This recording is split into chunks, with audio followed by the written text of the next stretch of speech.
Hey guys, thisvthattv here. Just the other day, someone mentioned to me that I watched a lot of anime that they had never even heard of before. After reading that comment, I decided to do something that I had been considering for a while now, compiling a list of some of the best anime that you might not have heard of.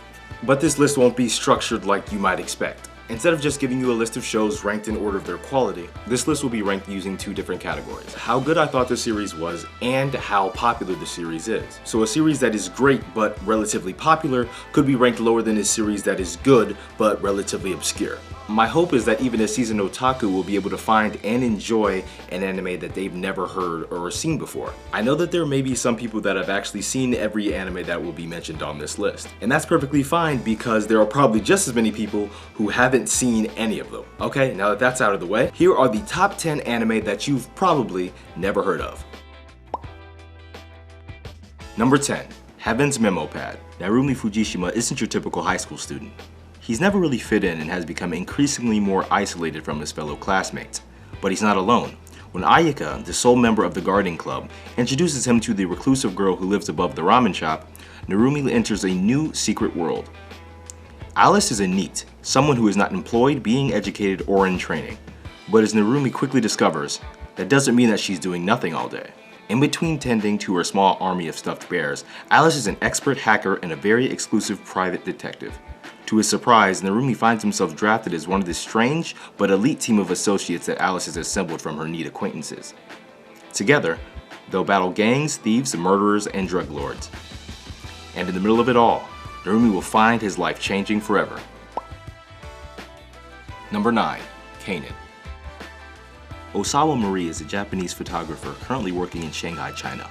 Along with her partner Mino, she searches for potential newsworthy stories throughout the city. When strange events occur at a local festival, Maria and Mino immediately investigate. Quickly, the two are immersed in battle between unknown masked men and a strange white-haired woman. Just when Maria is about to be caught in the crossfire, an old friend by the name of Kanan appears and helps Maria escape. But a sinister plot over a deadly virus soon develops, and Kanan learns that she must confront her past if she wants to have any chance at stopping the perpetrator and saving her friends. Number 8. The Ambition of Oda Nobunaga. Yoshiharu Sagara thought he knew his Japanese history backwards and forwards, but when he inexplicably finds himself in the past, everything he thought he knew was wrong, and he's in a very different history altogether. Not only is this timeline's version of the legendary and very male Oda Nobunaga now the cute and very female Oda Nobunaga, but one of the first things Yoshiharu manages to accidentally accomplish is getting one of the Sengoku era's most important historical figures killed.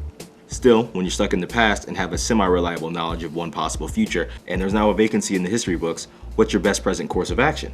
Aligning yourself with someone with the potential to become one of the most powerful warlords in any of Japan's histories might not be a bad start. Provided, of course, that you can keep yourself from becoming too intimately involved in the cloak and dagger action during a time when cloaks cover body armor and the daggers are paired with multiple swords. But that's just a part of the risk you assume when your history becomes her story. Number 7. Dusk, Maiden of Amnesia. 60 years ago, a young woman was left to die in the abandoned school building behind the exclusive Sekio Academy. No one knows why, no one knows how, but the horrifying tale and the legends of the ghostly haunting that followed live on to this day. Perhaps it's not so surprising then that among Sekio's many school clubs is one for students interested in paranormal investigations. What might raise more than a few hairs, however, is that the founder of the club is the ghost herself. Unable to remember how she died and trapped in the gray land between life and death, Yuko latches on to Taichi Naya, a freshman who can inexplicably see her. And together, they and the other unsuspecting members of the club begin to unravel the many dark mysteries that surround Sekio. Will unlocking the secret of Yuko's gruesome death finally free her, or will her sudden close association with a mortal have even stranger repercussions on both of their existences? Number 6. Armed Librarians, the Book of Bantora. The Book of Bantora is a world where deceased people turn into stone-like books. These books are collected, maintained, and stored in the Bantora Library. Anyone who reads them can learn its past. Bantora Library is maintained by the Armed Librarians, who wield supernatural abilities, and their enemy is the psychotic cult known as the Church of Drowning in God's Grace. As the story progresses, it presents a world of sorrow and pain in the unfairness and frugality of life, as well as personal desires. However, in each arc there is also a small underlying hope, and more of the reasons, conspiracies, and secrets are revealed behind everything. It's all about a specific overall history in the time of the Bantora Library and its people. Number 5. Good Luck Girl. At the expense of the people and things around her, Sakura has absorbed so much happiness energy that she has caused an energy imbalance in the world. In order to return balance to the world, the poverty god Momiji sets out to take away Sakura's ability to absorb this energy. Will Momiji be able to put a stop to Sakura's absorbing abilities, or will the god succumb to her happiness?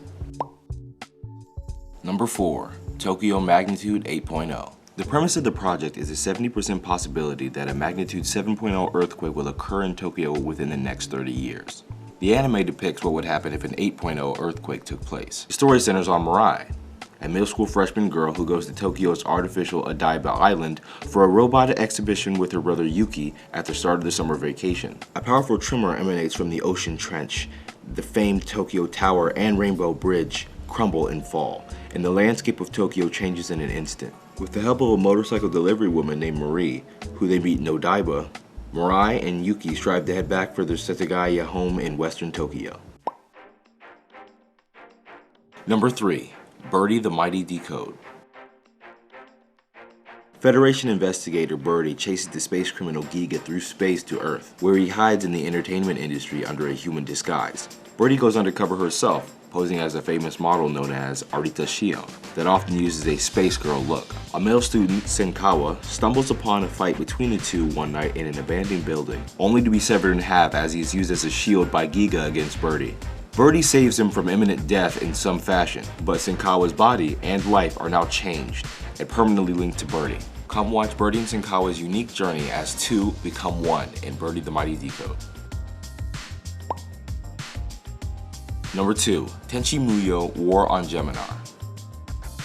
Kenshi, half-brother to the intergalactic hero Tenchi Masaki, has been summoned to the mysterious world of Geminar, and his only hope of returning to Earth is piloting a biomechanical weapon in a shocking assassination attempt. When the mission fails and Kenshi is captured, he discovers that he's been lied to by the very culprits who transported him to this strange new world. Luckily, Princess Lashara kindly welcomes Kenshi and invites him to live amongst her followers.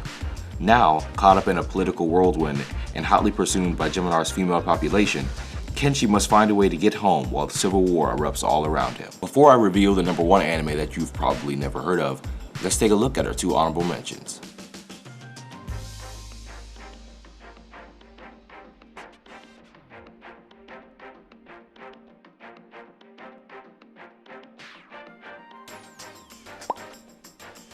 Number 1. Morabito, Guardian of the Spirit. At a time when the balance of nature still held the civilizations of mankind in thrall, young Prince Chagum has been accused of being possessed by an evil spirit, the Water Demon, which once perished at the hands of the Emperor 100 years ago. This could possibly mean great misfortune, not only for the imperial family, but for the entire world as well. Court advisors see only one solution. Chagum must be put to death by his own father's hand. His salvation is in the form of Balsa, a spearwoman and mercenary from Kanbal, the kingdom across the mountains. Her skills are legendary, and although reluctant, she is held by a mysterious vow to save 8 souls before she dies. Can she fend off an entire empire and make Chagum her 8th soul? And that's my list for the top 10 anime that you've probably never heard of. Like I said before, I'm sure that there are some of you that have seen anime on this list, and there are probably some of you that would like to submit your own. If you guys can think of other anime that are really good but not very popular, please make sure to leave those in the comment section down below. I'm considering doing a fan-made list about this topic as well, and if you would like to see that happen, please leave that in the comment section as well.